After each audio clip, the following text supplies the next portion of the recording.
नमस्कार मंडळी, तुम्हा सर्वांचं नवीन एका व्हिडिओमध्ये खूप खूप स्वागत आहे. तुम्ही म्हणाल आज ह्या बदामाची रेसिपी? हो, आज ना आपण बदामाची एकदम छान तोंडात टाकता विरघळणारी रेसिपी करणार आहोत. आता ही नेमकी काय पाहण्यासाठी व्हिडिओ मात्र तुम्ही कुठेही स्किप न करता शेवटपर्यंत बघा. चला तर मग वेळ न करता आजच्या व्हिडिओला सुरुवात करूया. सुरुवातीला आज लागणार आहेत आपल्याला ते म्हणजे बदाम. तर बदाम घेतलेले आहेत 1 कप इतके. वजनी प्रमाण सांगायला गेलं तर 250 ग्रॅम म्हणजे 250 ग्रॅम इतके हे बदाम घेतलेत. बदाम खाण्याचे तुम्हाला फायदे माहिती आहेत का हो? आता बदाम जरी महाग असले पण ही रेसिपी मात्र तुमची घरच्या घरी स्वस्तात होणार आहे. मार्केटमधून जर आणायला गेली तर 1000 ते 1200 रुपये किलोला मिळते. पण आज अगदी तुम्ही 200 ते 300 रुपयेमध्ये घरच्या घरी करू शकता, अगदी किलोभर इतकी बरं का. ही रेसिपी मात्र 101% सगळ्यांना आवडते बरं का. अगदी माझ्या घरात तर मुलांना फार आवडते. आता इथं काय केलेले आहेत, हे बदाम ना आपल्याला भिजत घालायचे आहेत. अगदी तुम्ही थंड पाण्यात भिजत घालू शकता, पण गरम पाण्यामध्ये भिजत घातल्यामुळे का नाही लवकर भिजले जातात. एक ग्लासभर इतकं पाणी ह्या बदाममध्ये घातलेलं आहे बघा, गरम उकळतं आणि ह्याच्यावरती झाकण ठेवून ना 2 तासानंतर पाहणार आहे. अगदी तुम्ही थंड पाण्यात सुद्धा भिजत घालू शकता, पण थंड पाण्यात भिजत घालायचं झालं तर रात्रभर ठेवावं लागतं. पण गरम पाण्यामध्ये अगदी 2 तासात भिजले जातात. आता बघा 2 तास झालेत, ह्याच्यावरती मी झाकण काढलेलं आहे आणि आता हे आपले बदाम भिजलेत का नाहीत ओळखण्यासाठी आपल्याला काय करायचे आहे, ह्याच्या बदामाच्या वरचे ना सालं काढायचे आहेत. गरम पाण्यामध्ये भिजत घातल्यामुळे का नाही सहजपणे सालं निघतात आणि थंड पाण्यामध्ये भिजत घातला तर अगदी तुम्ही जर ही रेसिपी सकाळी करणार असाल तर रात्रीच तुम्हाला झोपण्यापूर्वी नाही हे बदाम पाण्यामध्ये भिजत घालायचे आहेत किंवा संध्याकाळी केलात तर सकाळीच मग पाण्यामध्ये भिजत घालायचे आहेत. पण गरम पाण्यामध्ये भिजत घातल्यामुळे बघा फटाफट ह्याच्यावरचे सालं निघतात. त्यामुळे शक्यतो करून गरम पाण्यामध्येच हे बदाम भिजत घाला. बदामाच्या वरची सालं काढून घ्यायची आहेत. अगदी तुम्ही म्हणालात नाही काढलात तर चालणार नाही का? तर हो, तुम्ही नाही काढलात चालत तरीसुद्धा चालेल, पण आपल्या रेसिपीचा रंग बदलू शकतो का नाही, म्हणून हे आपल्याला आवर्जून काढूनच घ्यायचे आहेत सालं. आता इतकी बदामं सर्व काही मी एकटीने सोललेली नाहीत बरं का. मुलांची पण थोडीशी मदत घेतली, कारण असलं काम मुलांना फार आवडतं. मी जास्त सोलले की तू तू जास्त सोलले म्हणून. थोडं थोडं कुठे तर राहिलं आहे तर ते आता इथं मी काढून घेते बघा. सर्व जे बदाम आहेत ना ते सोलून झालेत बघा. कुठे तर थोडं राहिलं आहे, पण तितक्याने काही फरक पडत नाही. चला ठीक आहे. बदामाच्या ऐवजी ना तुम्ही काजूचा सुद्धा वापर करू शकता. पण काजू बघा बरेच जण खात नाहीत, कारण काजू हा खायला गरम खूप असल्यामुळे. त्यामुळे काय नाही आज आपण बदामाचा वापर करून ही रेसिपी करत आहोत. आता काय करायचं आहे, जे भिजवलेले बदाम होते आपले सालं ह्याच्यावरचे काढून घेतलेलेच आहेत, सर्व मिक्सरच्या जारमध्ये काढून घेतले आहेत.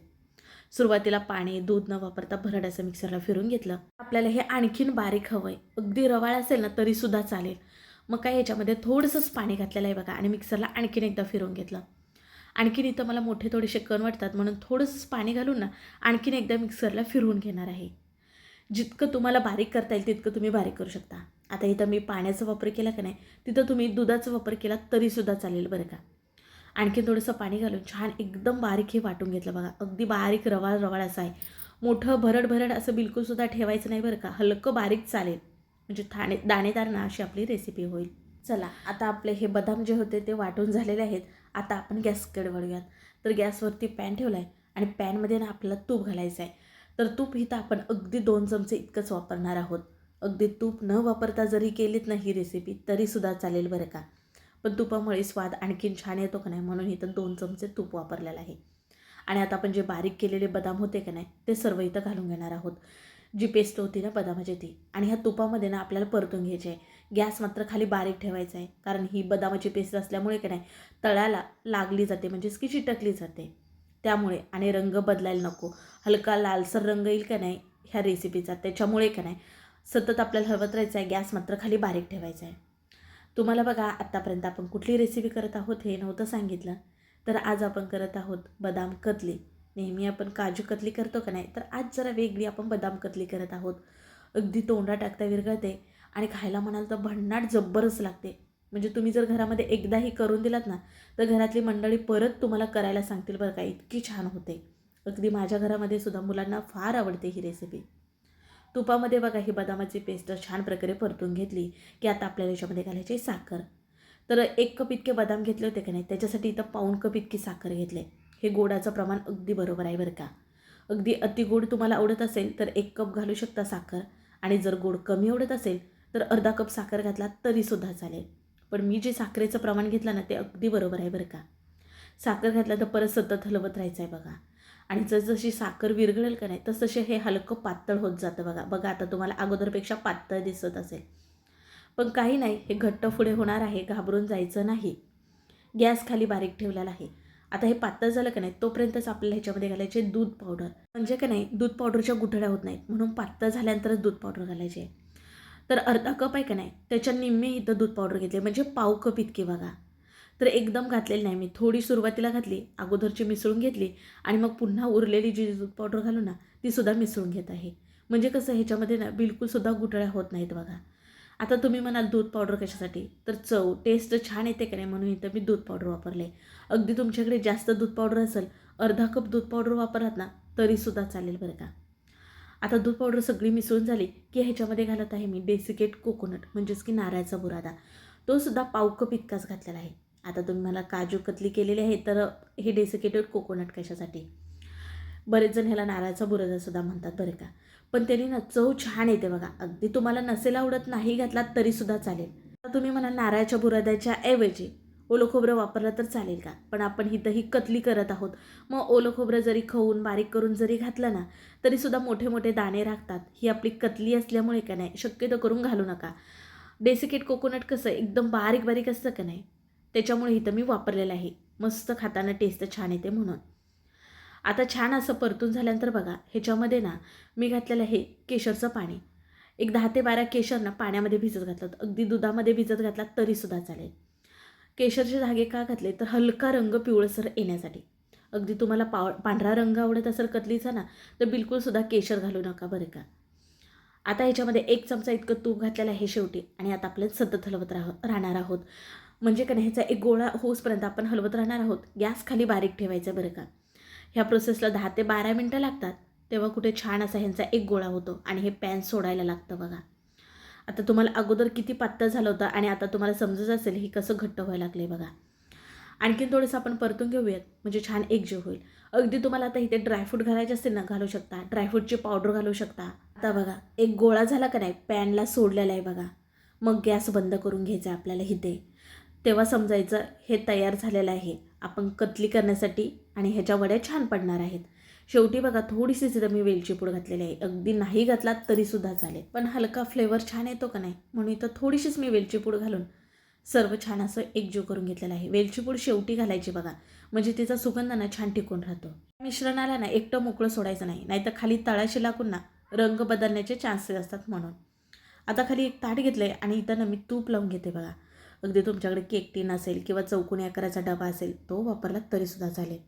आणि आता आपण जे मिश्रण केलं ते काढून घेणार आहोत गरम गरम असतानाच आणि थापून घ्यायचं आहे बघा. बघा कसा एक गोळा झाला का नाही, एका ठिकाणी असा ह्यांचा एक गोळा झाला पाहिजे, तरच याची काजू कतलीचे आकार आणि ज्या वड्या पडतात ना त्या छान पडतात बघा. नेहमी आपण बघा काजू कतली खातो, आज जरा वेगळी आपण बदाम कतली केलेली आहे बघा. तुम्हाला बदाम खाण्याचे फायदे तर माहितीच असेल, जसे की हृदय निरोगी राहते, रक्तातील साखर नियंत्रित राहते, वजन कमी करण्यास मदत होते, त्वचा आणि केसांसाठी चांगले असतात, मेंदूची कार्यक्षमता वाढवतात आणि पचनक्रिया सुधारते. कारण त्यात विटॅमिन ई, फायबर, प्रथिने, मॅग्नेशियम आणि अँटीऑक्सिडंट भरपूर प्रमाणात असते बघा. आणि विशेष करून भिजवलेले बदाम खाल्ल्याने ना पोषक तत्वे शरीरात अधिक चांगल्या प्रकारे शोषली जातात बघा. मग आज आपण भिजवलेल्या बदामाची ही कतली केलेली आहे बघा. मग किती पौष्टिक झाली आता तुम्हीच सांगा मला.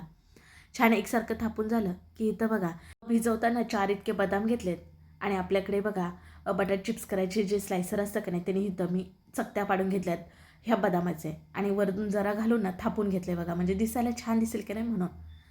आता ही जी कतली आहे आपण सेट व्हायला ठेवणार आहोत. माझ्याकडे वेळ कमी असल्यामुळे मी फ्रीजमध्ये 2 तासासाठी ठेवणार आहे. अगदी तुमच्याकडे वेळ जास्त असेल तर एक 4 ते 5 तासासाठी फ्रीजच्या बाहेर ठेवू शकता, छान प्रकारे सेट होईल. मग पाहिजे त्या आकारामध्ये ना तुम्ही हे जे वड्या पाडू शकता. हे ताटामधलं मिश्रण खूप गरम असल्यामुळे गरम गरम फ्रीजमध्ये ठेवायचं नाही.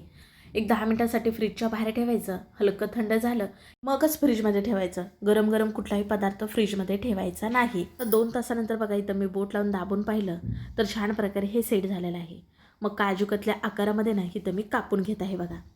तसं पाहायला गेलं तर भिजवलेले बदाम खाण्याचे फायदे भरपूरच आहेत. मुलांनी भिजवलेले बदाम रोज खाल्ले तर अतिउत्तमच आहे. पण जर मुलं भिजवलेले बदाम खात नसतील मग तुम्ही भिजवलेल्या बदामाची ना ही काजू कतली जर केलात आणि रोज एक मुलांना खायला दिलात ना तरीसुद्धा चालेल बरं का. म्हणजे त्याचा फायदा किती आहे ते तर तुम्हाला मी सांगितलेलंच आहे. आणि अगदी तुम्ही ना ह्याचे छोटे छोटे लाडू वळलात ना तरीसुद्धा चालेल. पण अशी कतली जर असेल तर मुलांना फार आवडते की नाही, म्हणून कतली केले बघा. आणि केशर घातल्यामुळे हलका पिवळसर रंग आलेला आहे बघा. किती दिसायला छान दिसते ही कतली. जर तुम्हाला ह्या कतलीचा रंग पांढरा हवा असेल तर मात्र तुम्ही ह्याच्यामध्ये केशरचे धागे घालू नका. मग छान पांढरी ही कतली होते बरं का. कधी कधी बघा जेवल्यानंतर बऱ्याच जणांना गोड खाण्याची सवय असते बघा.